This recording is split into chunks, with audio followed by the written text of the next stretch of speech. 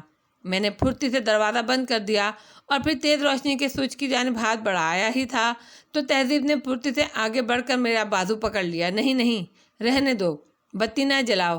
کیا بات ہے؟ تم کافی پریشان نظر آ رہی ہو، میں نے متحیرانہ انداز میں کہا۔ اوہ علی، جلدی سے مجھے ایک بات بتاؤ، پہلے جلدی سے مجھے ایک بات بتاؤ، اس نے بے صبری کے انداز میں دہرایا۔ خیریت، کیا بات ہے؟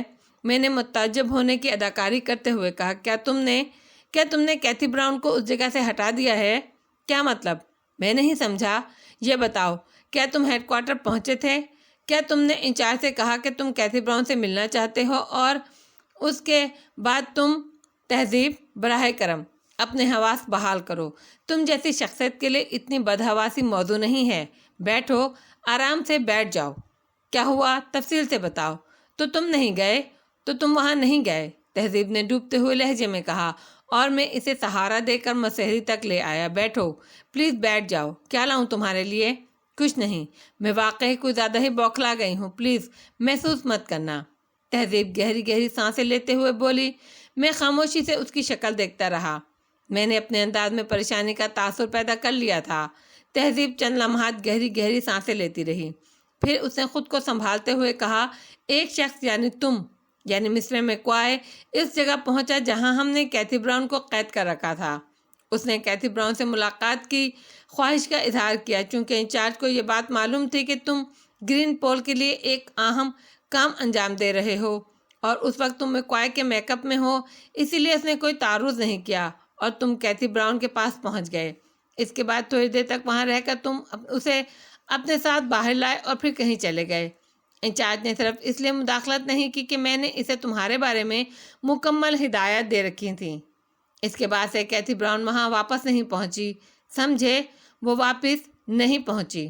انچارج بہت پریشان تھا۔ میں نے اس سے رابطہ قائم نہیں کیا تھا، اس لیے وہ بھی مجھ سے اس بارے میں اطلاع نہیں دے سکا تھا۔ ابھی تھوڑی دیر پہلے بالکل ہی اتفاقیہ طور پر میں خیالات کے ہجوم سے تنگ آ کر اس سے بات کرنے کے لیے ٹیلی فون پر پہنچی اور وہاں کی خیریت معلوم کرنے لگی تو انچارج نے مجھے بے چینی کے انداز میں یہ بات بتائی۔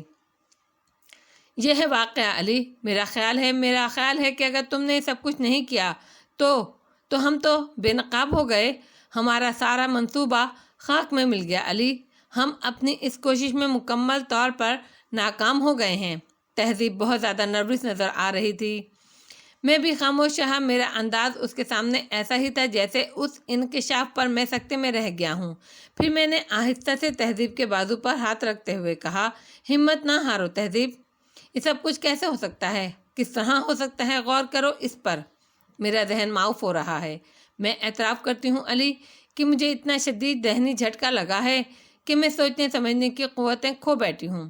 اس وقت میں شاید تمہارے پاس نہ آتی، کیونکہ جس قدر احتیاط میں آج کل برت رہی ہوں اس کے تحت میرا اس وقت تمہارے پاس دوڑے چلا آنا مناسب نہیں تھا، لیکن میں خود کو باز نہیں رکھ سکی۔ مجھے بتاؤ اس چیز کا مقصد صرف یہ ہوا کہ میں بھی نگاہوں میں آ گئی ہوں اور تم بھی، گویا اب ہم دونوں کی پوزیشن یہاں خراب ہو گئی ہے، ہم خطرے میں ہیں۔ اس میں کوئی شک نہیں ہے، اگر کوئی شخص میکوائے کی حیثیت سے وہاں پہنچا تھا تو اسے یہ بات اچھی طرح معلوم تھی کہ وہ صرف میکوائے ہے جو وہاں تک جا سکتا ہے۔ یہ بات اسے کیسے معلوم ہوئی؟ یقینی طور پر اس نے یہ بات بھی معلوم کی ہوگی کہ کیتھی براؤن کو بہت محتاط انداز میں اغوا کیا گیا ہے۔ اتنی گہرائی میں کون شخص جا سکتا ہے؟ ان تمام باتوں کو جان سکتا ہے؟ تہذیب، واقعی بڑی خوفناک صورتحال ہے، ہمیں کوئی فوری قدم اٹھانا ہوگا۔ میں تو صرف ایک بات کہتی ہوں، خاموشی سے یہاں سے نکل چلو، ورنہ کوئی بھی لمحہ ہمارے لیے قیامت کا لمحہ ثابت ہو سکتا ہے۔ یہ بات ہم بعد میں سوچیں گے کہ ہمیں محل کی صورتحال پر کس طرح نگاہ رکھنی چاہیے۔ میرا خیال ہے اب 2 سے رابطہ قائم کرنا ہوگا، میں اپنی کوشش میں ناکام ہو چکی ہوں۔ ایک منٹ تہذیب، تم بہت زیادہ نروس ہو گئی ہو، یہ مناسب نہیں ہے۔ میرا خیال ہے تھوڑی سی برانڈی۔ ارے نہیں، کیسی باتیں کرتے ہو علی، میں نے کبھی تمہارے سامنے، ٹھیک ہے لیکن اس وقت تمہاری کیفیت بہتر نہیں ہے، بہرحال میں چاہتا ہوں اس سے پہلے کہ خطرہ ہمارے سروں پر پہنچے اور ہم کوئی بہترین اقدام اٹھا لیں تو کیا حرج ہے؟ اگر تمہارا ذہن کام کر رہا ہے اس سلسلے میں تو ٹھیک ہے، مجھے بتاؤ کیا کیا جائے۔ میں خود تو اعتراف کر چکی ہوں کہ میرے ذہن میں کوئی بات نہیں آتی، ابھی اتنا زیادہ اہم منظر عام پر آ گئے ہیں ہم کہ میں سوچ بھی نہیں سکتی تھی۔ تم بتاؤ، کیا اس سے یہ اندازہ نہیں ہوتا کہ ہمارا تمام منصوبہ کسی کے علم میں آ چکا ہے، خواہ وہ کوئی بھی ہے، اور جو کوئی بھی ہے وہ ہمیں انگلیوں پر نچا رہا ہے۔ اس نے ہمیں جو لمحات دیے ہیں وہ صرف تمسخرانہ انداز میں دیے ہیں، ورنہ اس وقت تو ہم دونوں گرفتار ہو چکے ہوتے۔ اگر اس معاملے میں پس پردہ جنرل ٹیرس ہے تو اوہ کیسی عجیب بات ہے، کتنی عجیب بات ہے۔ تہذیب نے دونوں ہاتھوں سے سر پکڑ لیا۔ میں ایک کرسی گھسیٹ کر اس کے سامنے بیٹھ گیا تھا۔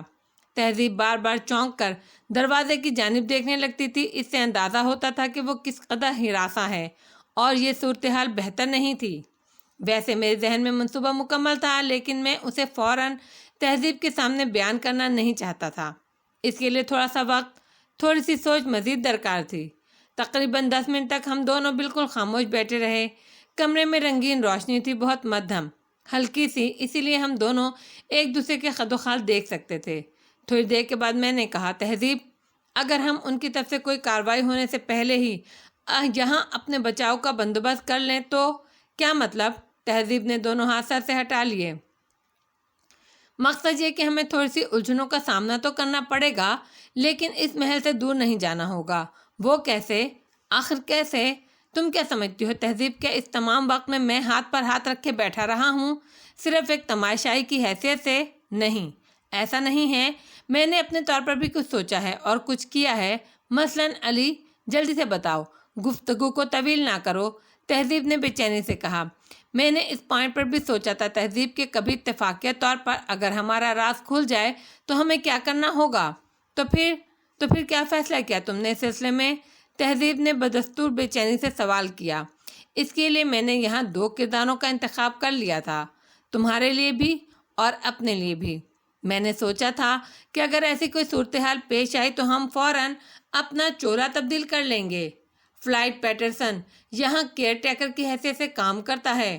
محل کے ہر گوشے تک اس کی رسائی ہے، ہر جگہ وہ بآسانی پہنچ سکتا ہے اور اپنی مرضی کے مطابق کارروائی کر سکتا ہے۔ میں نے گہری نگاہوں سے اس کا جائزہ لینے کے بعد یہ فیصلہ کیا تھا کہ اگر کبھی ضرورت پیش آئی تو میرے لیے اس سے عمدہ شخصیت اور کوئی نہیں ہوگی اور میں اس کا حلیہ اختیار کر لوں گا۔ تمہارے لیے میں نے جس لڑکی کا انتخاب کیا اس کا نام جوزی مارسٹن ہے۔ جوزی مارسٹن بھی محل کے انتظامی امور میں ایک اہم حیثیت رکھتی ہے اور تم اس کی جسامت کے بالکل مطابق ہو۔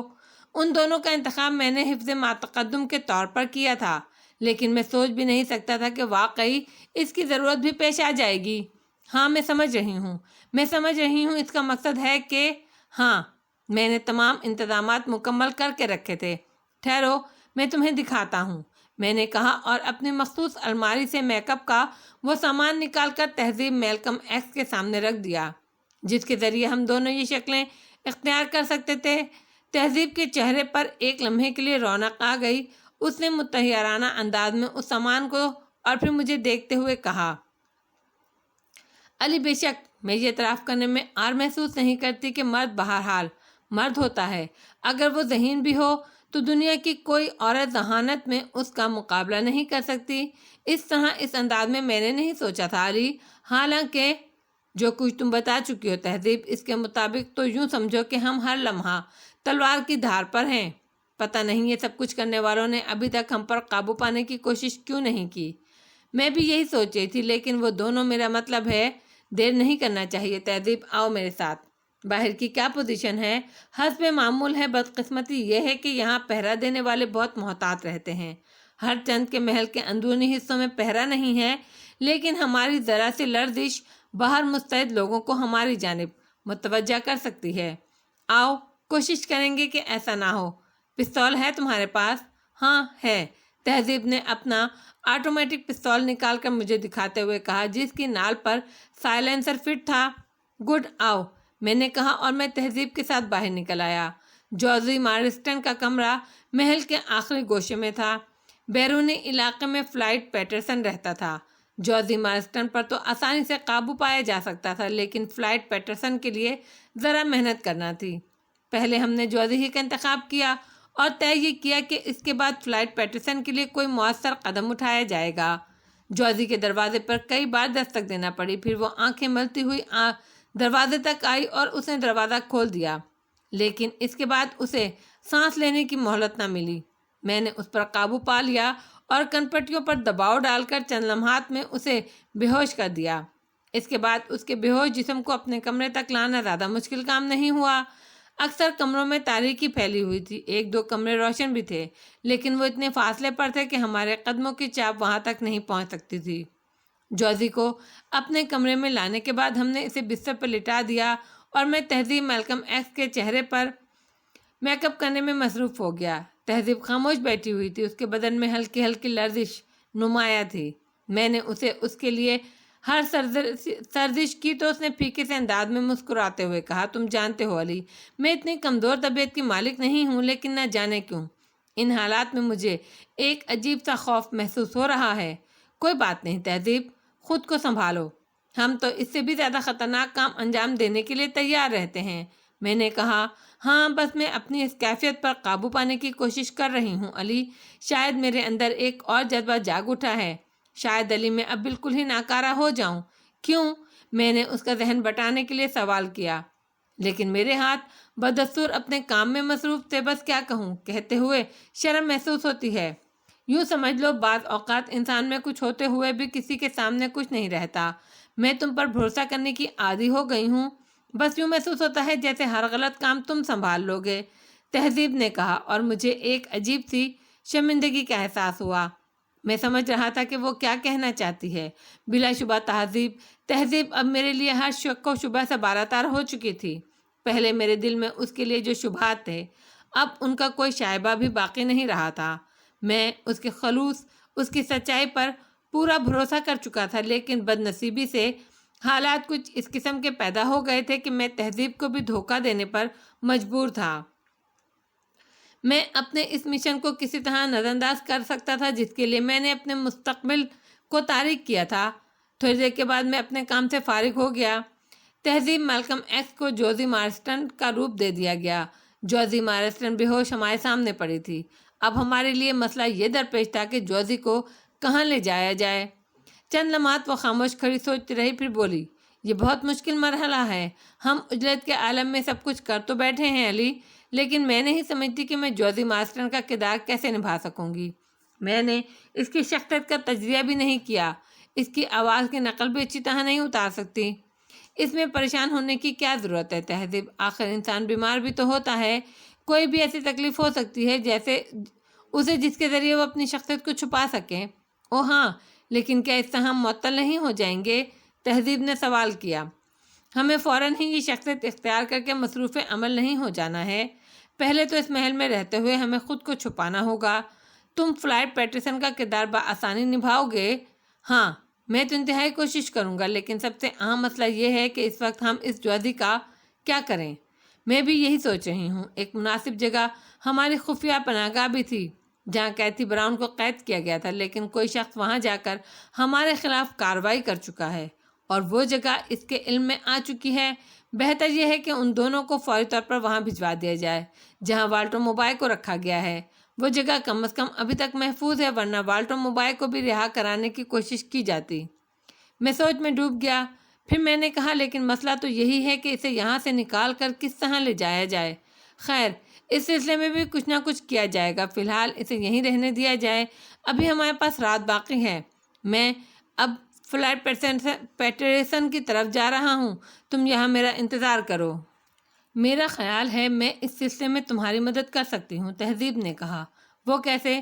میں بھی تمہارے ساتھ چلتی ہوں، بلکہ تم یہیں رہو، میں خود جا کر فلائٹ پیٹرسن کو یہاں بلا کر لے آتی ہوں۔ اس سے کہوں گی مسٹر میکوائے نے مجھے تمہارے پاس بھیجا ہے، انہیں کوئی ایسی اہم ضرورت پیش آ گئی ہے جس کے لیے وہ تم سے بات کرنا چاہتے ہیں۔ تہذیب، یہ کام تم آسانی سے کر لو گی؟ ہاں، کوشش کروں گی، تہذیب نے مستعدی سے کہا۔ میں نے اس کی بات تسلیم کر لی۔ یہ ایک بہتر ترکیب تھی، چنانچہ وہ احتیاط سے باہر نکل گئی۔ میں یہ سوچتا رہا کہ دونوں بے ہوش جسموں کو یہاں سے نکالنے میں کیا کیا دشواریاں پیش آ سکتی ہیں اور کس طرح ہم اپنا یہ کام انجام دے سکتے ہیں۔ فلائٹ پیٹرسن چوکے کیئر ٹیکر تھا، اسی لیے محل کے ہر گوشے میں اس کی نگاہ میں ڈیوٹی تھی اور اس کی حیثیت بڑی مستحکم تھی۔ ممکن ہے اس طرح ہمیں یہاں کچھ آسانی ہو جائے۔ انتظار کے لمحات بڑے ہی صبر آزما تھے۔ اس دوران میں مسلسل اپنے کام کے بارے میں سوچتا رہا۔ بے ہوش جوزی کو میں نے مسیری کے نیچے کھسکا دیا تھا۔ اس کے منہ میں کپڑا ٹھونس کر ایک پٹی باندھ دی اور دونوں ہاتھ اچھی طرح کس دیے تاکہ اگر وہ ہوش میں آ جائے تو فلائٹ پیٹرسن کو کوئی گڑبڑ نہ محسوس ہو۔ تقریباً 15 منٹ کے بعد مجھے قدموں کی چاپ سنائی دی اور پھر تہذیب نے دروازہ کھول کر فلائٹ پیٹرسن کو اندر چلنے کو کہا۔ وہ خود بھی اس کے پیچھے اندر آ گئی تھی۔ فلائٹ پیٹرسن میرے سامنے مؤدب ہو گیا۔ اس کے چہرے پر شدید تشویش کے آثار نظر آ رہے تھے۔ ویسے بھی نیند کے عالم سے اٹھ کر آیا تھا۔ لباس بھی اس نے شاید جلد بازی میں پہنا تھا۔ فرمائیے مسٹر میکوائے، خیریت تو ہے اس وقت؟ اس نے گھبرائے ہوئے لہجے میں کہا۔ کوئی خاص بات نہیں ہے فلائٹ، دراصل تم جانتے ہو محل کی صورتحال ان دنوں کیسی چل رہی ہے۔ کچھ لوگوں کو ایک دوسری جگہ منتقل کرنا ہے، لیکن اتنی خاموشی سے کہ کسی کو اندازہ نہ ہو سکے۔ اس کے لیے تم سے بہتر مشورہ دینے والا اور کون ہو سکتا ہے؟ اسی لیے میں نے تمہیں یہاں بلایا ہے۔ آپ مطمئن رہیے مسٹر میکوائے، میں آپ کی ہر ضرورت کے لیے حاضر ہوں، فلائٹ نے جواب دیا۔ لیکن فلائٹ، میں یہ چاہتا ہوں کہ ہماری اس کارروائی کا کسی کو کانوں کان خبر نہ ہو۔ گیٹ پر تمہارے آدمی موجود ہیں، کیا کرو گے ان کے لیے؟ آپ یہ چاہتے ہیں مسٹر میکوائے کہ میرے آدمیوں کو اس بارے میں کوئی علم نہ ہو؟ ہاں، بہت ہی خفیہ کام ہے فلائٹ، اس کے بارے میں تمہارے علاوہ کسی اور پر بھروسہ نہیں کر سکتا۔ فلائٹ کچھ سوچنے لگا، پھر اس نے آہستہ سے کہا تھا، پھر اس کے لیے ہم بغلی دروازہ استعمال کر سکتے ہیں جناب۔ میں اپنے آدمیوں کو ہدایت کر دیتا ہوں کہ وہ فرنٹ پر پہنچ جائیں۔ اس دوران ہم بغلی دروازے پر انتظامات کیے لیتے ہیں، وہاں سے کام آسانی سے ہو سکتا ہے۔ لیکن فلائٹ، یہ اتنا آسان تو نہیں ہوگا۔ بغلی دروازہ اتنا بڑا تو نہیں ہوگا کہ وہاں سے گاڑی گزاری جا سکے۔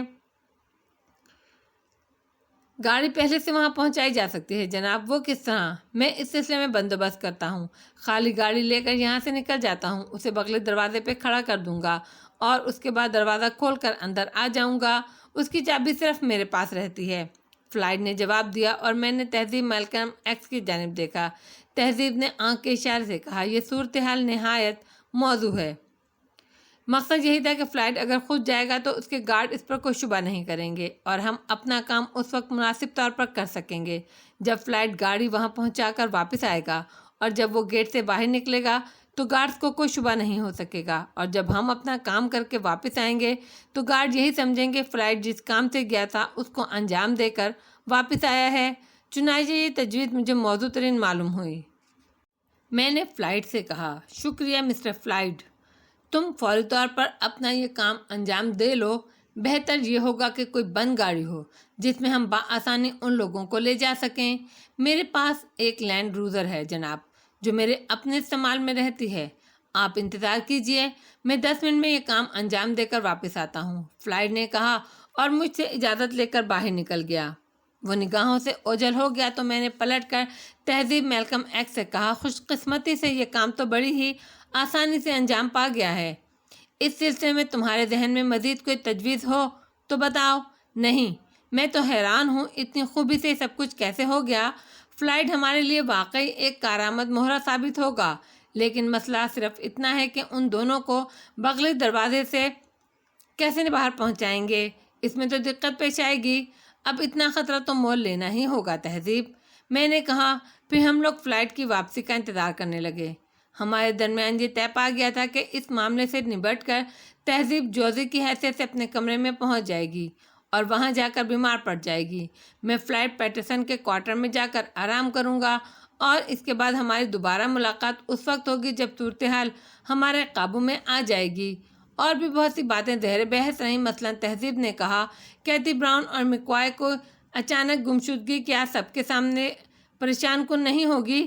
جس پر میں نے کہا، وہ اس شخص کو بھول رہی ہے جو میکوائے کی حیثیت سے وہاں پہنچا تھا اور کیتھی براؤن کو نکال لایا تھا۔ کیا وہ شخص یہاں رہنے والوں میں سے کوئی نہیں ہوگا؟ ممکن ہے جنرل ٹیرس ہو یا ممکن ہے کوئی اور، اس لیے ہمیں صرف یہ دیکھنا ہوگا کہ بعد کے حالات کیا رہتے ہیں۔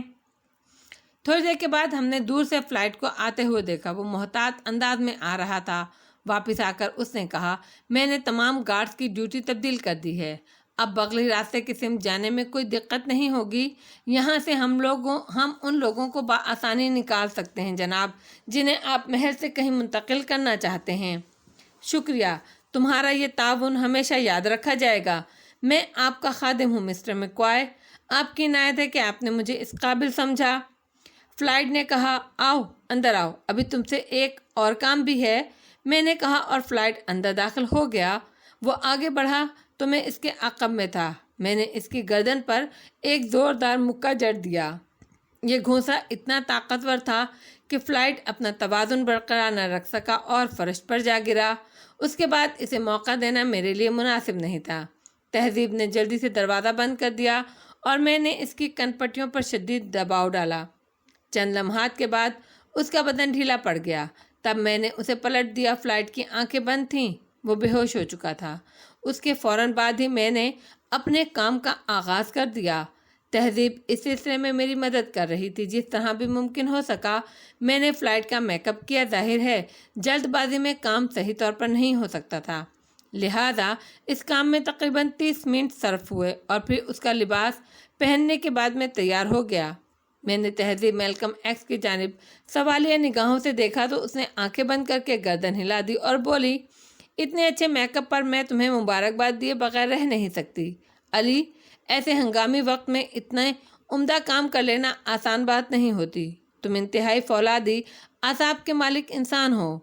سارا کام مکمل ہو چکا تھا، یہ سب کچھ کرنے کی ضرورت پیش نہ آتی اگر بیچاری تہذیب میلکم ایکس کو دھوکہ دینا مقصود نہ ہوتا، لیکن اب اپنے مقصد کی تکمیل کے لیے ہر احساس کو دبا دینا ضروری تھا۔ فلائیڈ بیچارے نے ہمارے لیے واقعی آسانیاں پیدا کر دی تھیں۔ چنانچہ جوزی یعنی تہذیب میلکم ایکس، جو اب نئی حیثیت میں تھی، میرے ساتھ ساتھ بغلی دروازے تک گئی۔ میں نے پہلے فلائیڈ ہی کے بے ہوش بدن کو اس لینڈ کروزر میں ڈالا جو فلائیڈ نے خود وہاں لا کر کھڑی کی تھی۔ اس کی چابی بھی فلائیڈ ہی کے پاس سے برآمد ہو گئی تھی۔ اس کا پورا لباس اب میرے بدن پر تھا۔ اس لباس میں موجود ہر چیز میری ملکیت بن چکی تھی۔ فلائٹ کے بعد جوزی کو وہاں تک پہنچایا گیا۔ فلائٹ کے ایما پر اس طرح پہرے داروں نے گشت ختم کر دیا تھا۔ اس سے مجھے یہ اندازہ بھی ہوا کہ اگر محل میں کوئی بڑی سازش ہو تو فلائٹ کو ساتھ شامل کیے بغیر اسے انجام نہیں پہنچایا جا سکے گا۔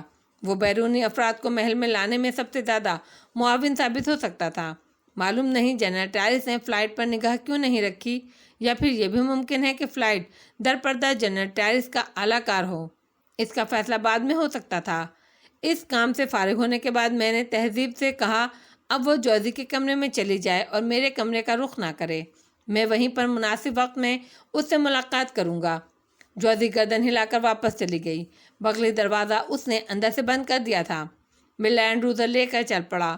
احتیاطاً مجھے ان دونوں کو وہیں پہنچانا تھا جہاں والٹر موبائل کو قید کیا گیا تھا۔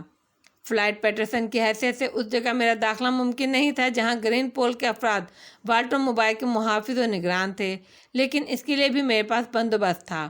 گرین پول کا مخصوص کارڈ میں نے احتیاطاً اپنے پاس رکھ لیا تھا تاکہ اس کے ذریعے مجھے اس کام میں دقت نہ ہو۔ پوری کارروائی میں تقریباً 2 گھنٹے صرف ہو گئے، اور جب میں لینڈ کروزر میں واپس محل پہنچا تو تقریباً 11:15 بج رہے تھے۔ تھکن سے برا حال تھا۔ پہرے داروں نے دروازہ کھول دیا اور میں نے لینڈ کروزر کو اس کی مخصوص جگہ کھڑا کر دیا جو پیٹرسن کی رہائش گاہ کے بالکل قریب تھی۔ اس کے بعد مجھے فلائٹ کی رہائش گاہ پر ہی آرام کرنا تھا۔ میں جانتا تھا سونا نصیب نہیں ہوگا کیونکہ کچھ دیر بعد فلائٹ پیٹرسن کی ڈیوٹی شروع ہو جاتی تھی۔ ایک مسئلہ یہ تھا کہ فلائٹ پیٹرسن کی رہائش گاہ میں کتنے ممبر موجود ہیں، ان کے بارے میں اندازہ لگانا ضروری تھا، لیکن جب میں وہاں داخل ہوا تو یہ دیکھ کر میری خوشی کا ٹھکانہ نہ رہا کہ فلائٹ پیٹرسن تنہا رہتا تھا۔ اس کے اہل خاندان یہاں موجود نہیں تھے۔ غلطیاں ہو جاتی ہیں، اس سلسلے میں تہذیب سے بھی معلومات حاصل کرنی تھیں، لیکن جو کچھ ہوا اتنی جلد بازی میں ہوا اور اس طرح ہوا کہ بعض جزیات پر نظر نہیں رکھ گئی، لیکن تقدیر ساتھ دے رہی تھی۔ اب تک جو کچھ ہوا تھا وہ میری مرضی کے عین مطابق تھا۔ اب دیکھنا یہ تھا کہ اس کے بعد کیا صورتحال رہتی ہے۔ کافی دیر تک بیٹھ کر ہر وقت گزارا، سوچتا رہا۔ فلائٹ پیٹرسن کی شخصیت کے بارے میں بہت سی معلومات نہیں تھیں۔ یہ تک نہیں جانتا تھا کہ وہ یہاں تنہا رہتا ہے۔ ان حالات میں صورتحال کو قابو میں رکھنا بے حد مشکل تھا، لیکن خود کو تقدیر کے حوالے کر دیا۔ اب جو کچھ بھی ہو، صبح کو اٹھ کر گارڈز کی ڈیوٹیاں تبدیل کیں اور ضروری امور کی نگرانی کرنے لگا تاکہ معمولات میں تبدیلی محسوس نہ ہو۔ اپنی دانست میں اپنا کردار بخوبی نبھا رہا تھا۔ محل کے اندرونی گوشوں میں بھی میں گیا۔ بظاہر حالات پرسکون تھے اور اب تک میکوائی یا کیتھی براؤن کی گمشدگی کے سلسلے میں کسی قسم کی تشویش کا اعتراف نہیں ہوا تھا۔ تہذیب میلکم ایکس بھی جوزی کی حیثیت سے اپنے معمولات میں مصروف تھی۔ میں جان بوجھ کر کئی بار اس کے سامنے گیا تاکہ اس کی پوزیشن کا جائزہ لوں، لیکن یوں محسوس ہوتا تھا کہ اس طرف بھی کسی کی توجہ نہیں گئی۔ جن حالات سے والٹر دو چار تھا، اس کے پیش نظر محل کے انتظامات مناسب تھے۔ یقیناً جنرل ٹیریس ہی اس کا ذمہ دار ہوگا۔ اس کی کوششیں رہی ہوں گی کہ والٹر موبائل اپنا بہتر تحفظ نہ کر سکے۔ اس دوران ابھی تک جنرل ٹیریس کی شکل نظر نہیں آئی تھی اور یہ بھی نہیں ہو سکا تھا کہ وہ کیتھی براؤن سے ملا ہے یا نہیں۔ بے چینی سے اس کی صورتحال دیکھنے کا منتظر تھا۔ دوپہر کو تقریباً 1 بجے میں واپس اپنی رہائش گاہ میں پہنچا۔ یہ لنچ کا وقت تھا اور فلائٹ کی حیثیت سے میں لنچ کرنے کے لیے آیا تھا۔ دوپہر کا کھانا محل کے ملازموں نے اپنی رہائش گاہ میں پہنچا دیا۔ کھانا کھا کر تھوڑی دیر آرام کرنے لیٹ گیا۔ ساری رات جاگتے ہوئے گزر چکی تھی، اسی لیے ذہن بوجھل سا تھا، لیکن کچھ اس طرح کا اضطراب ذہن پر تھا کہ نیند بھی نہیں آ رہی تھی۔ لیٹنے کے باوجود میری پلکیں نہیں جھپکیں۔ تھوڑی دیر بعد کسی نے میرے کمرے کے دروازے پر دستک دی اور میں نے بھاری آواز میں اس سے کہا، آ جاؤ۔ دبلا پتلا ایک آدمی اندر داخل ہو گیا تھا، محل ہی کے ملازموں کا سا لباس پہنے ہوئے۔ اس نے محتاط نگاہوں سے ادھر ادھر دیکھا اور آہستہ سے بولا، سر، جنرل ٹیریس آپ کو اولڈ ونگ میں طلب کر رہے ہیں۔ میں چونک کر اٹھ بیٹھا۔ 1 منٹ، میں تمہارے ساتھ ہی چلتا ہوں، میں نے کہا، اور ملازم خاموشی سے سر جھکا کر کھڑا ہو گیا۔ میں نے فوراً جوتے وغیرہ پہنے اور پھر ملازم کے ساتھ باہر نکل آیا۔ اولڈ ونگ محل کے دوسری سمت کے حصے کو کہا جاتا تھا۔ یہ بات مجھے معلوم تھی، لیکن جنرل ٹیریس وہاں کس جگہ موجود تھا اس کا مجھے اندازہ نہیں تھا، اسی لیے میں نے ملازم کو ساتھ رکھا اور ملازم میرے ساتھ اولڈ ونگ میں آ گیا۔ اس نے ایک سمت اشارہ کرتے ہوئے کہا، جنرل وہاں موجود ہیں۔ میں خاموشی سے اس سمت بڑھ گیا، لیکن یہ تھوڑا سا فاصلہ میرے لیے بڑا ہی سنسنی خیز تھا۔ جنرل ٹیریس نے خاص طور سے فلائٹ کو طلب کیا۔ اس کا مقصد ہے کہ میرے شکوک و شبہات کسی حد تک درست تھے، یعنی فلائٹ جنرل ٹیریس کے آدمیوں میں سے تھا۔ یہ بہت عمدہ بات تھی۔ اب دیکھنا یہ تھا کہ جنرل ٹیریس کیتھی براؤن سے ملا ہے یا نہیں، اور اگر ملا ہے تو اس کے تاثرات کیا ہیں، لیکن فلائٹ کی حیثیت سے میں اس سے یہ بات نہیں معلوم کر سکتا تھا۔ تاہم میں نے کچھ فیصلے کیے اور بالآخر جنرل کے کمرے کا دروازہ کھول کر اندر داخل ہو گیا۔ جنرل نے اس جگہ اپنا باقاعدہ دفتر بنا رکھا تھا۔ بہت شاندار ڈیکوریشن کی گئی تھی اس دفتر کی۔ ایک بڑی سی شیشے کی میز کے پیچھے جنرل ٹیریس بیٹھا ہوا تھا۔ میں اندر داخل ہوا تو اس نے آہستہ سے کہا، دروازہ بند کر دو فلائٹ۔ میں نے پلٹ کر دروازہ بند کر دیا۔ جنرل کے سامنے پہنچ گیا۔ کیا صورتحال ہے؟ حسب معمول جناب، کوئی تبدیلی نہیں ہے۔ یہ بتاؤ میکوائی کی کیا پوزیشن ہے، وہ کہاں ہے؟ انہیں رات سے نہیں دیکھا گیا جناب، میں نے جواب دیا۔ جنرل کو میری آواز پر شبہ نہیں ہو سکا۔ اس کے چہرے پر خاصی الجھن نظر آ رہی تھی۔ کیتھی براؤن بھی موجود نہیں ہے، وہ بولا۔ میڈم کے بارے میں نے کوئی اندازہ نہیں لگایا۔ فلائٹ، صورتحال بہت خوفناک ہو گئی ہے۔ ہمیں فوری طور پر مسٹر میکوائی سے ملنا ہے۔ کس طرح تم اس کے بارے میں کچھ پتہ لگا سکتے ہو؟ آپ جو حکم دیں جناب، میں نے جواب دیا۔ محل کے اندر کوئی ایسی نقل و حرکت تو نہیں دیکھی گئی جسے تم نے اجنبی محسوس کیا ہو؟ بظاہر تو ایسی کوئی بات نہیں ہوئی، میں نے جواب دیا، اور دفتن جنرل چونک کر مجھے دیکھنے لگا۔ شاید پہلی بار اسے میری آواز پر کچھ شبہ ہوا۔ وہ مجھے گھورتا رہا اور پھر اس کے انداز میں ایک نمایاں تبدیلی پیدا ہو گئی۔ ادھر آؤ، میرے سامنے بیٹھو، اس نے کہا، اور میں آہستہ آہستہ چلتا اس کے قریب پہنچ گیا۔ میز کے سامنے پڑی ہوئی کرسی کو کھسکاتے ہوئے میں نے ہچکچاہٹ کا مظاہرہ کیا، لیکن بیٹھ گیا۔ جنرل خاموشی سے مجھے دیکھ رہا تھا۔ پھر دفتن اٹھا، میز کے پیچھے سے پوشیدہ ہاتھ بلند ہوا اور اس میں نے اشاریہ 3-8 کا پستول چمکتے دیکھا۔ سیاہ رنگ کے پستول کی نال کا رخ میری ہی جانب تھا۔ جنرل کی آنکھیں خوفناک ہوتی جا رہی تھیں۔ کون ہو تم؟ اس کی پھنکارتی ہوئی آواز سنائی دی۔ میں نہیں سمجھا جنرل، میں نے متحیرانہ انداز میں کہا۔ میں تمہیں صرف 10 سیکنڈ کی مہلت دیتا ہوں، تم فلائٹ نہیں ہو، فوراً بتاؤ کون ہو تم، ورنہ یہ کمرہ ساؤنڈ پروف ہے۔ میرے ہونٹوں پر مسکراہٹ پھیل گئی، جسے دیکھ کر جنرل کا چہرہ ہونقوں جیسا ہو گیا۔ پھر اس کے چہرے پر سخت جنون کے آثار نظر آنے لگے۔ 1 2 3 اس نے گننا شروع کیا اور میں نے دونوں ہاتھ بلند کر دیے۔ پلیز جنرل، پلیز پستول رکھ دیجئے، آپ کا اندازہ درست ہے۔ میں آپ کی گہری نگاہ کی داد دیتا ہوں، کسی اور کو مجھ پر کوئی شبہ نہیں ہو سکا، لیکن بہرحال جنرل ٹائرس معمولی ذہانت کا آدمی نہیں۔ کون ہو تم؟ جنرل نے غراتی ہوئی آواز میں کہا۔ آپ کا دوست مکوائے، میں نے جواب دیا۔ تازہ صورتحال کے لیے میں فوری طور پر تیار تھا۔ اگر جنرل ہماری اس حیثیت کو تسلیم نہیں کرتا تو پھر اسے بدترین خسارے سے دوچار ہونے کے لیے تیار ہو جانا چاہیے تھا۔ ظاہر ہے میں اپنی شخصیت کو منظر عام پر نہیں لا سکتا تھا۔ کیا مطلب؟ میرے اس اظہار نے جنرل کے ہاتھ میں ایک لمحے کے لیے لرزش پیدا کر دی۔ میں مکوائے ہوں، جس نے آپ سے ملاقات کی تھی اور جس نے آپ کو یہ پیغام دیا تھا کہ جنرل کے ساؤتھ پارک ہیون میں کوئی آپ کا منتظر ہے۔ اوہ، ناقابل یقین، لاجواب۔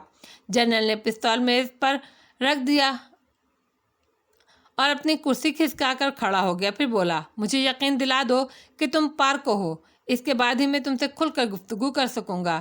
تم نے واقعی مجھے چکرا کر رکھ دیا ہے۔ جنرل، اگر آپ حکم دیتے ہیں تو میں اپنا یہ میک اپ اتار دیتا ہوں، لیکن اس کے بعد مجھے دوبارہ میک اپ کرنا ہوگا۔ تم تعجب ہے، فلائٹ کہاں گیا؟ یہ بتاؤ۔ جنرل، پہلے مجھے آپ سے کچھ سوالات کرنے ہیں۔ براہ کرم اسے گستاخی خیال نہ کریں، بلکہ ایک ضرورت سمجھیں۔ ہاں کہو، کیا کہنا چاہتے ہو؟ میڈم براؤن سے آپ کی ملاقات ہو گئی؟ ہاں، اور جبھی میں نے کہا کہ اپنے پارکو ہونے کا یقین دلا دو۔ میڈم نے آپ کو یہ بھی بتا دیا ہوگا کہ کس طرح میں انہیں قید سے نکال کر لایا ہوں۔ ہاں، جنرل ٹائرس کی مٹھیاں بار بار بھینچ رہی تھیں۔ وہ کڑی نگاہوں سے مجھے گھورے جا رہا تھا، غالباً اسے میرے اوپر یقین نہیں آ رہا تھا۔ اور یہ بھی بتا دیا ہوگا جنرل کہ میرے مقاصد کیا ہیں۔ ہاں ڈیئر، ہاں، اس نے بالآخر ڈھیلا پڑتے ہوئے کہا۔ جنرل، یہ جگہ ہماری گفتگو کے لیے کیا محفوظ ہے؟ قطعاً محفوظ ہے، جنرل ٹائرس نے جواب دیا۔ تو پھر آپ کو مختصراً تفصیل بتائے بغیر کوئی چارہ نہیں ہے۔ وہ لڑکی جو گرین پول کی نمائندہ ہے، کیتھی براؤن کی حیثیت سے یہاں موجود تھی۔ گرین پول والٹر موبائل کے لیے کام کر رہی ہے، اور میں بھی اس وقت تک اس سے مخلص تھا جب تک کہ میرے علم میں نہیں آیا کہ والٹر موبائل یہودیوں کا اعلی کار ہے۔ میرا تعلق تنظیم آزادی فلسطین سے ہے جنرل، اور میں اس کے لیے کام کرتا ہوں۔ پھر بھلا یہ کس طرح ممکن تھا کہ میں والٹر موبائل کے حق میں کام کروں؟ یہاں سے میں ذہنی طور پر گرین پول سے الگ ہو گیا، لیکن گرین پول کے لیے جو لڑکی کام کر رہی ہے، میں اس کے ساتھ کوئی زیادتی نہیں کر سکتا، کم از کم اسے کوئی نقصان نہیں پہنچا سکتا، ورنہ شاید میں اسے ختم کر دیتا۔ اس طرح سے اسے مطمئن رکھنے کے لیے یہ ضروری تھا کہ میں مکوائے کی حیثیت ترک کر دوں، اسے بھی اس کی حیثیت سے ہٹا دوں۔ غالباً ان باریکیوں کو آپ سمجھ رہے ہوں گے۔ میں نے فلائٹ کی شکل اختیار کر لی۔ یہ صرف اتفاق ہے جنرل کہ فلائٹ بھی آپ کا آدمی نکلا۔ میرا خیال ہے اس حد تک بتا دینا کافی ہے، اس کے بعد آپ خود ہی صورتحال کا اندازہ لگا لیں گے۔ ڈیئر پارکو، میں تم سے ایک بات کہنا چاہتا ہوں، یہ کہ میں تمہارے ساتھ مکمل تعاون کے لیے تیار ہوں۔ اب مجھے اعتبار آ چکا ہے، تم جس طرح چاہو گے میں تمہاری ضروریات کے مطابق عمل کروں گا۔ میرا خیال ہے تمہارے درمیان گفتگو یہاں پر کافی ہے۔ مجھے یہ بتاؤ، تم اب سے لے کر کس وقت تک ساؤتھ پارک ہیون پہنچ سکتے ہو؟ وہاں پر تفصیلی گفتگو ہوگی، جو وقت آپ مجھے دیں جنرل۔ تو پھر رات کے ٹھیک 10:30 بجے میں ساؤتھ ہیون پارک میں تمہارا انتظار کروں گا۔ بس اب تم جاؤ اور یہاں کے حالات پر نگاہ رکھو، ہماری باقی گفتگو بعد میں ہوگی، جنرل نے کہا، اور میں اس کے سامنے سے اٹھ گیا۔ جنرل نے مجھ پر مکمل اعتماد کر لیا تھا۔ میں اسے سلام کر کے باہر نکل آیا۔ جنرل ٹائرس کو میں نے شیشے میں اتار لیا تھا۔ اب تک میں نے جو اقدامات کیے تھے میری دانست میں تسلی بخش تھے۔ دل میں کوئی تکلیف دہ احساس ابھرتا تھا تو وہ تہذیب کے لیے تھا۔ گرین پول کی طرف سے وہ مکمل ذمہ داری کے ساتھ کام کر رہی تھی، لیکن ناکامی اس کے لیے کیا عذاب لائے۔ ممکن ہے اسے زندگی سے ہاتھ دھونا پڑے۔ گرین پول اسے اس ناکامی کے بدلے میں موت کے گھاٹ اتار دے۔ میری وجہ سے، صرف میری وجہ سے وہ ماری جائے گی۔ اگر وہ مجھ پر اس قدر اعتماد نہ کرتی تو شاید اس طرح نہ پھنستی۔ آخر اس سے قبل کام کرتی رہی تھی، لیکن میں اس سلسلے کے مشن میں سب کچھ قربان کر سکتا تھا۔ میری نظر میں بے خانہ و مفلوک الحال اور برباد انسانوں کی زندگی ہر چیز سے زیادہ اہم تھی۔ اسرائیل کے قدم جہاں بھی کمزور کیے جا سکتے تھے، بہتر تھا کہ میں کرتا۔ ہر احساس کو فنا کر کے میں جوزی کی تلاش میں چل پڑا۔ وہ اپنے کمرے میں موجود نہیں تھی۔ کئی جگہ اسے تلاش کیا لیکن وہ نہیں ملی۔ مجھے تشویش ہو گئی، وہ کسی مصیبت میں تو نہیں پھنس گئی۔ رات تک ذہن میں دھواں سا بھرتا رہا اور پھر تقریباً 8:30 بجے مجھے تہذیب میلکم ایکس جوزی کے روپ میں نظر آئی۔ وہ بے حد مطمئن نظر آ رہی تھی، جیسے کوئی خاص بات نہ ہو۔ میں نے فوراً اسے جا لیا۔ اسے معذرت خواہ انداز میں کہا، سوری ڈیئر، میں دراصل تمہیں اطلاع دیے بغیر چلی گئی۔ گرین پول کی طرف سے ایک فوراً میٹنگ بلائی گئی تھی۔ میرے پاس زیادہ وقت نہیں تھا۔ میں نے تمہیں تلاش بھی کیا صرف اس لیے کہ تمہیں اس میٹنگ میں شرکت کی اطلاع دے دوں، لیکن تم نہیں ملے۔ میں چلی گئی۔ میٹنگ میں تمہیں لے جانا کسی طور مناسب نہیں تھا۔ کوئی حرج نہیں ہے تہذیب، میں صرف تمہاری عدم موجودگی سے بری طرح پریشان ہو گیا تھا اور یہ سوچنے لگا کہ تم کسی مصیبت کا شکار نہ ہو گئی ہو۔ میں نے کہا، نہیں علی، ایسی کوئی بات نہیں تھی۔ تہذیب نے کہا، پھر پیشکش کی، آؤ باغ کی طرف چلتے ہیں۔ یہاں کے حالات پر خصوصی نگاہ رکھی جاتی تھی، خاص طور سے ان لوگوں پر جو اس محل میں مستقل طور پر رہائش پذیر تھے اور یہاں کے تمام معاملات کے رازدار بھی تھے۔ میں نے اندازہ لگا لیا کہ فلائٹ پیٹرسن کی حیثیت سے کسی کو مجھ پر کوئی شبہ نہیں ہو سکا۔ جنرل ٹائرس کی طرف سے خدشات ہو سکتے تھے، لیکن اس سے میرا معاملہ طے ہو چکا تھا۔ پائیں باغ میں پہنچ کر جوزی نے کہا، دراصل حالات ابھی تک کوئی ایسا رخ اختیار نہیں کر سکے جنہیں اطمینان بخش کہا جا سکے۔ گرین پول کو والٹر موبائل کی طرف سے وہ تمام واجبات ادا کر دیے گئے ہیں جو اس سلسلے میں ہو سکتے تھے، اسی لیے ٹو کو فوری طور پر یہاں آنا پڑا اور اسی نے مجھے طلب کیا تھا۔ میٹنگ ہو گئی؟ ہاں، ٹو کا خیال ہے معاملات بہت زیادہ الجھے ہوئے ہیں اور میں اپنی کوششوں میں کسی حد تک ناکام رہی ہوں۔ میں نے تمام صورتحال ٹو کے سامنے پیش کر دی تھی۔ اس نے یہی کہا کہ میرے اقدامات پائیدار نہیں ہیں۔ کیتھی براؤن کی گمشدگی ہمارے پورے پلان کو فیل کر سکتی ہے۔ میں نے ٹو کے سامنے جنرل ٹائرس کا معاملہ بھی پیش کیا اور ٹو نے شدت سے اپنے اس خدشے کا اظہار کیا کہ اگر جنرل ٹائرس ہی ان معاملات میں پس پشت ہے تو پھر صورتحال انتہائی خراب ہو جائے گی۔ اس کی طرف سے مجھے کچھ ہدایات ملی ہیں جن پر عمل کرتے ہوئے تمام صورتحال کو سنبھالنا ہے۔ گویا اب یہ معاملہ ٹو کے ہاتھ میں چلا گیا۔ میں نے تہذیب میلکم ایکس سے پوچھا، ہاں، اور میرا خیال ہے علی، یہ برا نہیں ہوا۔ کم از کم اب مکمل طور پر میں ذمہ دار نہیں رہی۔ کیتھی براؤن کی گمشدگی کے بعد صورتحال بے حد خوفناک ہو گئی ہے۔ جب تک وہ دوبارہ ہمارے ہاتھ نہیں آ جاتی، ہم پورے اعتماد کے ساتھ کوئی کام نہیں کر سکتے، کیونکہ ہمیں تو یہ بھی نہیں معلوم کہ کیتھی کو وہاں سے لے جانے والا کون تھا اور وہ لوگ کس حد تک حالات سے واقف ہو گئے ہیں۔ تو بات ٹھیک ہے، اب کیا پروگرام ہے پھر؟ گرین پول کے خصوصی نمائندے کیتھی براؤن کی تلاش میں مصروف ہو گئے ہیں۔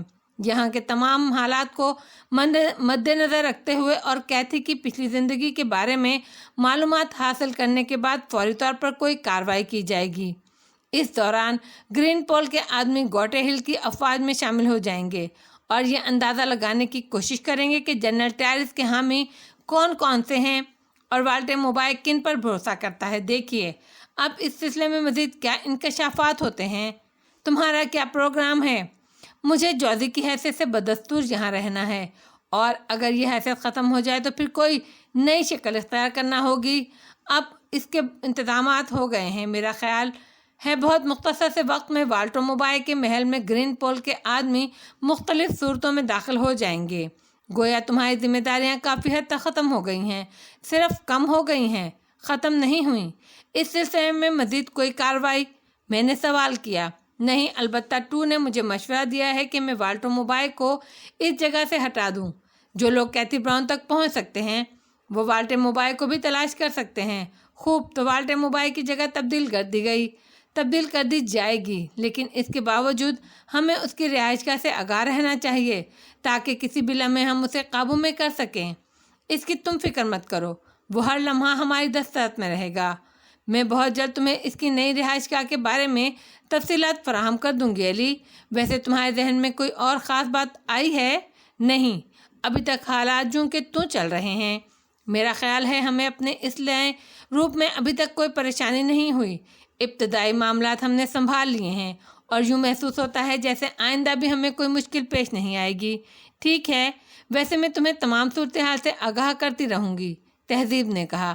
یقیناً میں بھی یہی چاہوں گا کہ تم مجھے اپنے پروگرام سے آگاہ کرتی رہو، ورنہ میرا وجود بے مقصد ہو جائے گا۔ یوں سمجھو کہ اب میں اپنے ہاتھ پاؤں سمیٹنے پر مجبور ہو گیا ہوں۔ پہلے ہم جو کچھ کر رہے تھے وہ اس بنیاد پر کر رہے تھے کہ سب کچھ ہمیں ہی کرنا ہے، لیکن کہیں یوں نہ ہو کہ ہم کوئی قدم اٹھائیں اور گرین پول کے سرگردہ افراد اس کی مخالف سمت میں کام کریں۔ اس طرح ہماری کوششیں بے معنی ہو جاتی ہیں، جبکہ ان میں جگہ جگہ زندگی کی بازی لگانی پڑتی ہے۔ تم اپنا کام جاری رکھو علی، میں وعدہ کرتی ہوں کہ دوسری سمت سے ہونے والی کسی بھی کارروائی سے فوراً تم کو باخبر کر دوں گی تاکہ تم اس کی روشنی میں اپنا کام جاری رکھو۔ میں نے گردن ہلا دی۔ تھوڑی دیر تک ہم لوگ گفتگو کرتے رہے۔ اس کے بعد میں نے تہذیب سے واپس چلنے کے لیے کہا اور پھر ہم جدا ہو گئے۔ وقت مقررہ پر میں جنرل ٹائر سے ملاقات کے لیے چل پڑا۔ اس بات کو میں نے خصوصی طور پر مد نظر رکھا تھا کہ گرین پول کے ایجنٹ محل کے اطراف میں پھیل گئے ہیں۔ وہ یقینی طور پر یہاں سے آنے اور جانے والوں پر گہری نگاہ رکھیں گے۔ ان کی نگاہوں سے بچنا ضروری تھا۔ میں اس خفیہ دروازے سے باہر نکلا جو فلائٹ پیٹرسن نے ہمیں بتایا تھا۔ اس کے باوجود میں نے ایسے لمبے راستے اختیار کیے جہاں سے کسی تعقب کرنے والے کے بارے میں بخوبی اندازہ لگایا جا سکے، لیکن ایسی کوئی صورتحال نہیں تھی۔ خاصے گھماؤ پھراؤ کے بعد میں نے ساؤتھ پارک ہیون کا راستہ اختیار کیا۔ اب اس بات کا مجھے مکمل طور پر یقین ہو گیا کہ کوئی میرے تعقب میں نہیں ہے۔ 10:30 سے کچھ زیادہ ہی وقت گزر گیا جب میں ساؤتھ پارک ہیون میں داخل ہوا۔ دروازے پر وہی بوڑھا نیگرو موجود تھا۔ جب میں نے اسے اپنا نام بتایا تو اس نے میرے لیے راستہ چھوڑ دیا۔ اندر داخل ہوا تو وہ دونوں نیگرو لڑکیاں مل گئیں جو بظاہر ملازمائیں ہی تھیں، لیکن کیتھی براؤن نے ان کے بارے میں بڑے انوکھے انکشاف کیے تھے۔ انہوں نے مجھے ایک اندرونی کمرے میں پہنچا دیا۔ یہاں کیتھی براؤن کے ساتھ جنرل ٹائرز کو دیکھ کر میں نے سکون کی گہری سانس لی۔ جنرل ٹائرز کے انداز میں اب نمایاں تبدیلی پیدا ہو چکی تھی۔ وہ اپنی جگہ سے اٹھا اور اس نے بڑے دوستانہ انداز میں مجھ سے ہاتھ ملایا۔ اس کے چہرے پر مسکراہٹ پھیلی ہوئی تھی۔ کیتھی براؤن بھی اب بہت مطمئن نظر آ رہی تھی۔ اس کے چہرے پر کوئی تردد، کوئی خوف نہیں تھا۔ جنرل ٹائرز نے کہا، مسٹر پارکو، آپ نے میرے اوپر جتنا بڑا احسان کیا ہے شاید میں اسے زندگی بھر نہ چکا سکوں۔ کیتھی نے آپ کو اپنے اور میرے بارے میں بتا دیا ہے۔ یوں سمجھیے کہ آپ ہماری زندگی کے دوسرے رازدار بن گئے ہیں، ورنہ ابھی تک کسی کے کانوں میں بھنک نہیں پہنچی کہ میرا کیتھی سے کیا رابطہ ہے۔ کام کی باتیں تو ہوتی ہی رہیں گی مسٹر پارکو، کچھ ذاتی باتیں بھی ہو جائیں۔ آپ کو شاید اس بات کے بارے میں گمان بھی نہیں ہوگا کہ میں اور کیتھی بچپن ہی سے ایک دوسرے کو چاہتے ہیں، لیکن ہمارے درمیان ایک نمایاں فرق رہا ہے۔ ہر جگہ کے کچھ عجیب سے معاملات ہوتے ہیں۔ گاٹ ہل کی روایت میں بھی کچھ اور قسم کی چیزیں شامل ہیں جو دو محبت کرنے والوں کے لیے بڑی ہی تکلیف دہ ہوتی ہیں۔ میں ان کی تفصیلات میں نہیں جاؤں گا، بس یوں سمجھ لیں کہ جو کچھ ہم کر رہے ہیں اس کے بغیر ہمارا یکجا ہونا بھی مشکل تھا۔ کیتھی ناپاس نہیں ہے، لیکن والٹر موبائل در حقیقت ایسی ہی شخصیت کا مالک ہے کہ اس پر کوئی بھی شخص مکمل طور پر بھروسہ نہیں کر سکتا۔ وہ انتہائی غیر متوازن شخصیت کا مالک ہے اور کسی کے لیے اتنا اچھا ثابت نہیں ہوا کہ کوئی اس کی تعریف میں کچھ کہہ سکے۔ آپ اس کے لیے کچھ بھی کر لیجئے، وہ دولت کے انبار آپ کے سامنے رکھ دے گا، لیکن اس کا خلوص آپ کو نہیں مل سکے گا۔ میں بھی مسٹر پارکو والٹر موبائل کا بہت ہمدرد اور سچا دوست تھا، اس لیے کہ میرا خاندان ہمیشہ سے اس کی خدمت کرتا چلا آیا ہے۔ میں نے جنرل کا عہدہ کسی رعایت کے تحت حاصل نہیں کیا، بلکہ اپنے آپ کو اس کا اہل ثابت کر کے یہ عہدہ حاصل کیا ہے، ورنہ والٹر موبائل اس سلسلے میں کوئی رعایت نہیں کرتا۔ بہرطور مختصر یہ کہ کیتھی کو حاصل کرنے کے لیے یہ منصب حاصل کرنا بھی ضروری تھا اور ہم دونوں نے اس سلسلے میں منصوبہ بندی کی ہے۔ حالات بڑے سنگین رخ اختیار کر گئے تھے۔ اول تو امریکیوں کی مداخلت ہمارے لیے انتہائی تکلیف دہ تھی، اور پھر گرین پول کو بھی اس میں شامل کر لیا گیا۔ مجھے کیتھی نے بتایا ہے کہ آپ کا براہ راست تعلق گرین پول سے نہیں تھا، بلکہ جس طرح سے آپ نے کہا کہ آپ کی شخصیت دوسری ہی تھی۔ لیکن میں آپ کو گرین پول کے بارے میں بتا دوں، انتہائی خطرناک ادارہ ہے۔ اس کے اراکین دنیا کے بہت سے ممالک میں خوفناک کارروائیاں کر چکے ہیں۔ ہم نے مافیا سے تعلق قائم کیا تھا، لیکن مافیا کا مقامی سربراہ اتنا مؤثر آدمی نہیں ہے۔ وہ ابھی تک اس سلسلے میں ہمارے لیے کوئی ایسا کام نہیں کر سکا جسے ہم اطمینان بخش قرار دیں، چنانچہ اس کی طرف سے ہم بددل ہو گئے تھے۔ تو یہ تھی ہماری زندگی کی تفصیل مسٹر پارکو، اور اس کے بعد پھر ایک بار ہم آپ کے بارے میں جاننا پسند کریں گے۔ میرے خیال میں صرف اتنا کہہ دینا کافی ہے کہ میرے لیے میں تنظیم آزادی فلسطین کا آدمی ہوں۔ تنظیم کے مقاصد کے لیے کام کر رہا تھا کہ گرین پول سے ٹکرا گیا اور یہ سوچ کر اس لڑکی کی امداد پر آمادہ ہو گیا کہ ممکن ہے یہاں ہمارے مفادات کے لیے کوئی کام ہو سکے۔ میں آپ سے خلوص دل سے کہہ رہا ہوں مسٹر پارکو، میں یہاں اسرائیلیوں کے قدم جمانے کا مخالف ہوں۔ در حقیقت میں فلسطینی مقاصد سے متاثر ہوں اور اس بات کا اعتراف کرتا ہوں کہ براہ راست میں نے اس سلسلے میں کچھ نہیں کیا، لیکن جس طرح والٹر موبائل یہودیوں کے زیر اثر آتا جا رہا تھا میں اس کا دل سے مخالف تھا، اور اگر یہ تمام خیالات میرے ذہن میں نہ ہوتے تو میں گوٹے ہل کی افواج کے جنرل کی حیثیت سے اس بات کی کھلم کھلا مخالفت کرتا، لیکن ہمارا منصوبہ بدل گیا۔ یہیں سے ہماری پرخلوص مفاہمت کا آغاز ہوتا ہے جنرل ٹیرس۔ تنظیم آزادی فلسطین کے مقاصد کے لیے کام کرنا میرا ایمان ہے۔ میں چاہتا ہوں کہ آپ اس سلسلے میں میری معاونت کریں۔ ڈیئر پارکو، جس طرح کہ تم نے کہا گرین پول کی تمام کارروائیاں تمہارے علم میں آ چکی ہیں، اور جس طرح تم نے میکوائے کی حیثیت سے کیتھی براؤن کو گرین پول کی گرفت سے نکالا ہے، اس سے میں نے یہ اندازہ لگایا ہے کہ ایک بیرونی آدمی ہونے کے باوجود تم نے گرین پول کو گردن میں اچھی طرح پنجے گاڑ رکھے ہیں۔ کیا یہ ممکن نہیں کہ تم اس طرح اپنا کام جاری رکھو اور میرے مشن میں میری مدد کرتے رہو؟ ویسے تمہارے اس سلسلے میں کیا خیال ہے؟ گرین لینڈ کی بات کہاں تک پہنچی ہے؟ انہیں کہاں تک معلوم ہو چکا ہے کہ والٹر موبائل کے دشمنوں میں کون کون افراد شامل ہیں؟ اس سلسلے میں جنرل ٹیرس آپ کا نام سر فہرست آتا ہے۔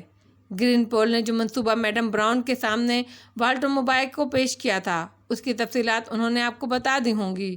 یہ تھا کہ والٹر موبائل کے دشمنوں کو ان کا تختہ الٹنے کا پورا موقع دیا جائے گا، اور اس کے ساتھ ساتھ ہی فوری طور پر یہ کارروائی کی جائے گی کہ جو ہی والٹر موبائل کا تختہ الٹنے کے بعد نیا حکمران پروگرام کا اعلان کرے گا، فوری طور پر جوابی کارروائی کر دی جائے گی۔ اس طرح والٹر موبائل کے وہ دشمن سامنے آ جائیں گے اور ان کے خلاف کارروائی کرنے میں آسانی ہوگی، جبکہ دوسری شکل میں فوری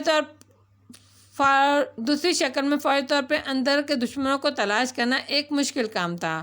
جنرل ٹیرس کے چہرے پر ایک لمحے کے لیے زردی سی پھیل گئی، غالباً اس تفصیل نے اسے دہشت زدہ کر دیا تھا۔ چند لمحے وہ خاموش بیٹھا رہا۔ کیتھی براؤن نے اسے شراب کا گلاس پیش کیا جسے جنرل ٹیرس نے ایک ہی سانس میں خالی کر دیا، اور گلاس رکھ کر خشک ہونٹوں پر زبان پھیر کر بولا، بلا شبہ یہ ایک خوفناک منصوبہ تھا جس کا انکشاف اگر نہ ہوتا اور اسی طرح عمل میں آ جاتا یہ سب، تو میرا سارا پلان فیل ہو سکتا تھا، اور یہ بھی غلط ہوتا۔ کیتھی براؤن کو تمہاری ہمشکل اس لڑکی سے یگانیت کا اظہار کرتا۔ اگر میں ایسا کرتا، اس کے ساتھ مل کر کوئی پلاننگ کرنے لگتا، تو یقیناً طور پر مجھے بدترین شکست سے دوچار ہونا پڑتا۔ حیرت کی بات ہے ان لوگوں کی توجہ فوراً ہی مجھ پر مبذول ہو گئی، اور انہوں نے کیتھی کو بھی اس میں شریک محسوس کر لیا۔ لیکن ڈیئر پارکو، وہ لڑکی جو کیتھی کا روپ اختیار کیے ہوئے تھی اب کہاں ہے؟ میرا خیال ہے اس پر ہاتھ ڈال دینا چاہیے۔ اس کی گرفتاری ضروری ہے کیونکہ وہ حالات سے کافی حد تک باخبر ہو گئی ہے۔ نہیں جنرل، اس کی گرفتاری قطعاً ضروری نہیں ہے۔ حالات اس سے کہیں آگے بڑھ گئے ہیں۔ آپ بہت چھوٹی باتوں کو اہمیت دے رہے ہیں۔ اس لڑکی کا تصور بھی ذہن سے نکال دیجیے۔ کیا آپ اس بات پہ یقین کریں گے کہ اس وقت والٹر موبائل بھی اصلی نہیں ہے؟ جس والٹر موبائل کے سامنے آپ مؤدب کھڑے رہتے ہیں اور جس نے میٹنگ میں شرکت کی تھی، وہ اصلی والٹر موبائل نہیں بلکہ گرین پول کا نمائندہ ہے۔ جنرل ٹیرس بے اختیار اپنی جگہ سے اٹھ کھڑا ہوا۔ اس کا چہرہ عجیب سا ہو گیا۔ وہ احمقانہ انداز میں مجھے گھورتا رہا، پھر دوبارہ اپنی جگہ بیٹھ گیا۔ کیا کہہ رہے ہو تم پارکو؟ کیا کہہ رہے ہو؟ جو کہہ رہا ہوں بالکل ٹھیک کہہ رہا ہوں جنرل ٹیرس۔ جس طرح آپ اس لڑکی پر شبہ نہیں کر سکے کہ وہ میڈم براؤن نہیں ہے، اسی طرح آپ کی نگاہیں والٹر موبائل پر بھی نہیں پہنچیں۔ میرے کہنے کا مقصد یہ ہے کہ ان لوگوں کا جال معمولی نہیں ہے۔ آپ بہت سطحی انداز میں سوچ رہے ہیں۔ اوہ، میں پاگل ہو جاؤں گا، شاید میں پاگل ہو جاؤں۔ اس گرین پول نے تو میرے سارے پروگرام کے بخیے ادھیڑ کر رکھ دیے ہیں۔ کیا وہ مجھے کامیاب نہیں ہونے دے گی؟ کیا یہ سب کچھ مسٹر پارک کو مجھے بتاؤ۔ کیتھی کیا خیال ہے تمہارا؟ ہمیں فوری طور پر اپنی کارروائی شروع نہیں کر دینا چاہیے؟ میرا خیال ہے مسٹر پارک کو ایک فرشتے کی مانند ہمارے درمیان اتر آئے ہیں۔ کیا ہم اس سلسلے میں ان سے مشورہ نہیں کر سکتے؟ ڈیئر پارکو، اس انکشاف نے مجھے ہلا کر رکھ دیا ہے۔ واقعی وہ والٹر موبائل نہیں ہے، لیکن وہ شخص دنیا کا سب سے بڑا اداکار قرار دیا جا سکتا ہے۔ کمبخت کی ایک جنبش والٹر موبائل سے ملتی ہے، لیکن اصل موبائل کہاں ہے؟ کیا گرین پول کے قبضے میں؟ ہاں، وہ گرین پول کی تحویل میں ہے۔ اف، اس کا مقصد ہے کہ اگر ہم والٹر موبائل کے خلاف جدوجہد کرتے اور پہلی ہی کوشش میں اسے ہلاک کر کے اپنی حکومت کا اعلان کر دیتے تو اس کے بعد دوسرے جنرلز کی سرکردگی میں جوابی انقلاب برپا ہوتا۔ اگر ہم والٹر موبائل کو ہلاک کر دیتے تو ہمارے ذہنوں میں یہی خیال ہوتا کہ یہ جوابی انقلاب ناکام قرار دیا جائے گا، کیونکہ والٹر موبائل اس دنیا میں موجود نہیں ہے اور کوئی دوسرا جنرل اس کی جگہ نہیں لے سکتا۔ لیکن ہوتا یہ کہ والٹر موبائل منظر عام پر آ جاتا اور اس کے بعد ہمارے پلان کا جو حشر ہوتا وہ قابل دید ہوتا۔ یہ سب کچھ بہت خوفناک ہے کیتھی، یہ سب کچھ بہت ہی خوفناک ہے۔ کیتھی بھی نیم مردہ انداز میں کرسی کی پشت سے گردن ٹکا کر بیٹھ گئی تھی۔ پلیز پارکو، مجھے یہ بتاؤ، اصل والٹر موبائل کہاں ہے؟ کیا تمہیں اس کی قیام گاہ کا علم ہے؟ جنرل ٹائرس نے پوچھا۔ نہیں جنرل ٹائرس، ابھی تک میں اس کی قیام گاہ کے بارے میں کچھ نہیں جانتا، میں نے جواب دیا۔ پھر کیا ہوگا؟ اس کا مقصد یہ ہے کہ اب تو ہمیں فوراً اپنے تمام پروگرام ملتوی کر دینے چاہیے۔ اب ہم اس سلسلے میں کچھ نہیں کر سکتے۔ آپ کو کچھ اور کہنا ہے جنرل اس موضوع پر؟ میں نے پوچھا۔ کیا مطلب؟ مطلب یہ کہ اگر آپ کہہ چکے ہوں تو پھر میں اپنی گفتگو کا آغاز کروں۔ ہاں پارکو، اب آپ مجھے بتائیں کہ اس منصوبے کے سلسلے میں میری کیا مدد کر سکتے ہیں؟ میں آپ کو کامیابی دلا سکتا ہوں جنرل ٹائرس۔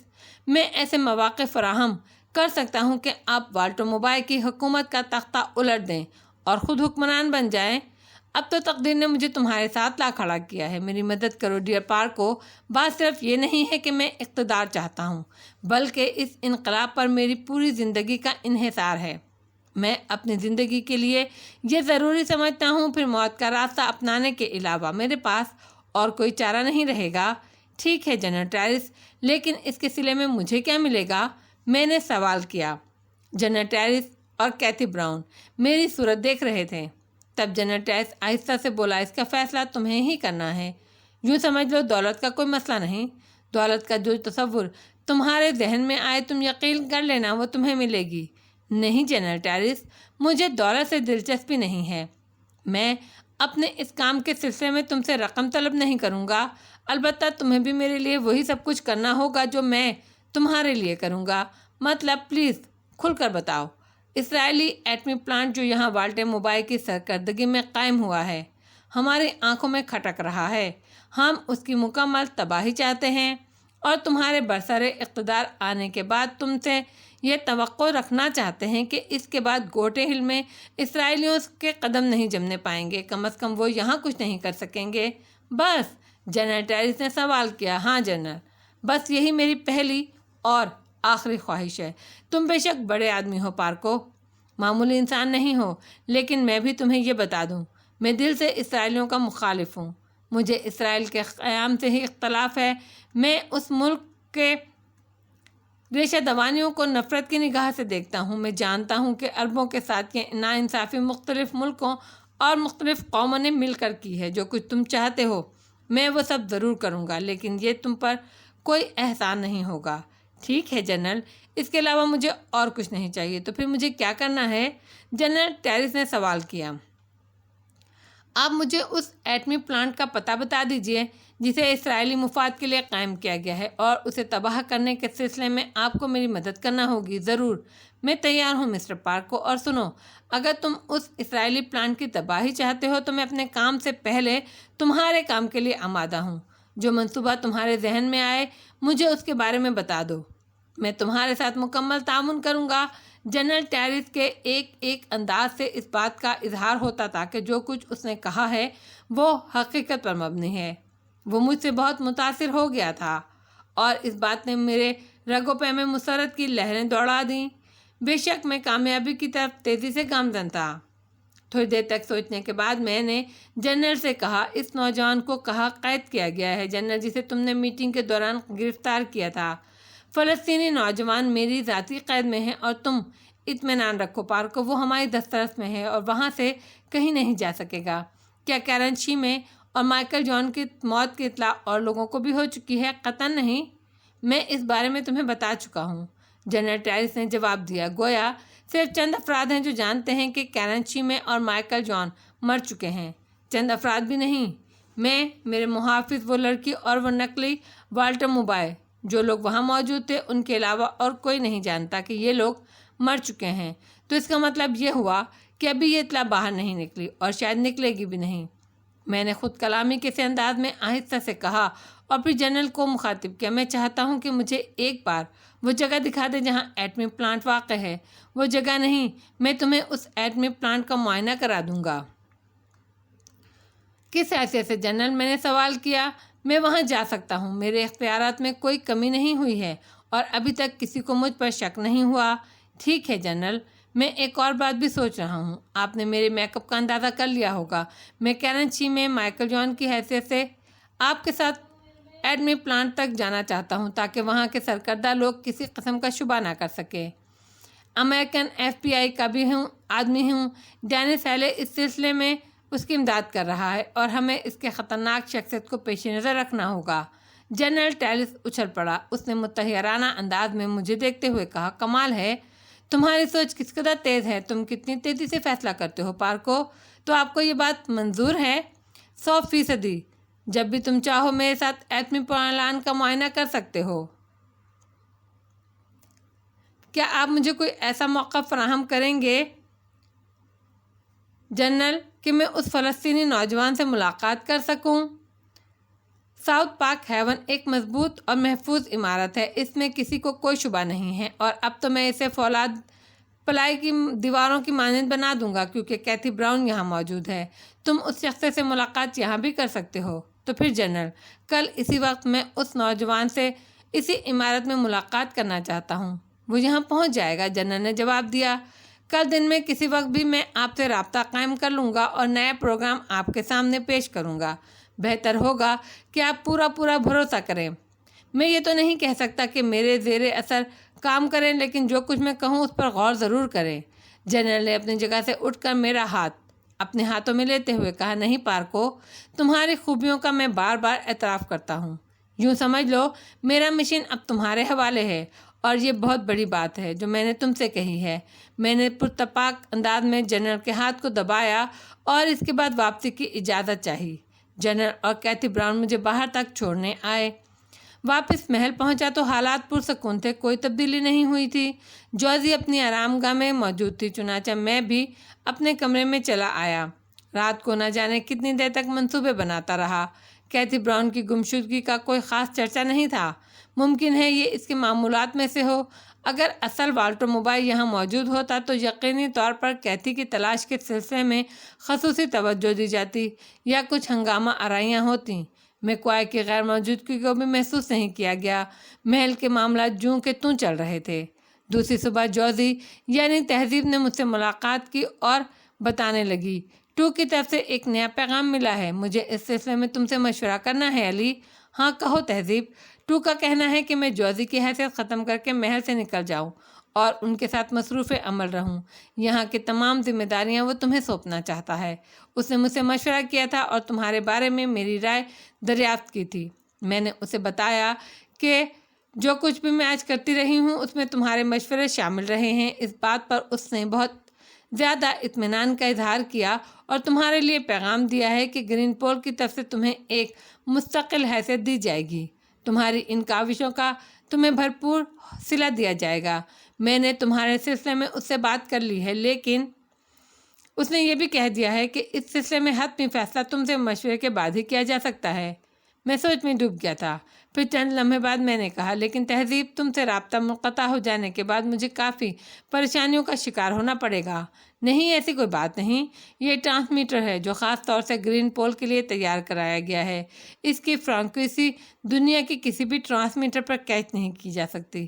صرف اسی قسم کا ٹرانسمیٹر اس کے پیغامات وصول کرتا ہے۔ میرا تم سے سلسلہ مسلسل رابطہ رہے گا۔ اس کے باوجود اگر تم محسوس کرو تو کسی بھی وقت مجھے طلب کر سکتے ہو۔ میں چند لمحے سوچتا رہا، پھر میں نے کہا، اور مولٹ موبائل کے سلسلے میں کیا خیال ہے؟ کیا مطلب؟ میرا مطلب ہے تمہارا جو آدمی یہاں موجود ہے اس کا مجھ سے رابطہ رہے گا، 100% رہے گا، اس سے بھی اس سلسلے میں بات کر لی جائے گی۔ اگر گرین پول اس بات کو مناسب سمجھتی ہے تو مجھے کیا اعتراض ہو سکتا ہے، لیکن یہ سمجھ لو تہذیب کہ اب میں اپنی کوئی رائے اس سلسلے میں نہیں پیش کر سکوں گا۔ البتہ تمہارے ساتھ تعاون کا جو وعدہ میں نے کیا ہے وہ برقرار رہے گا۔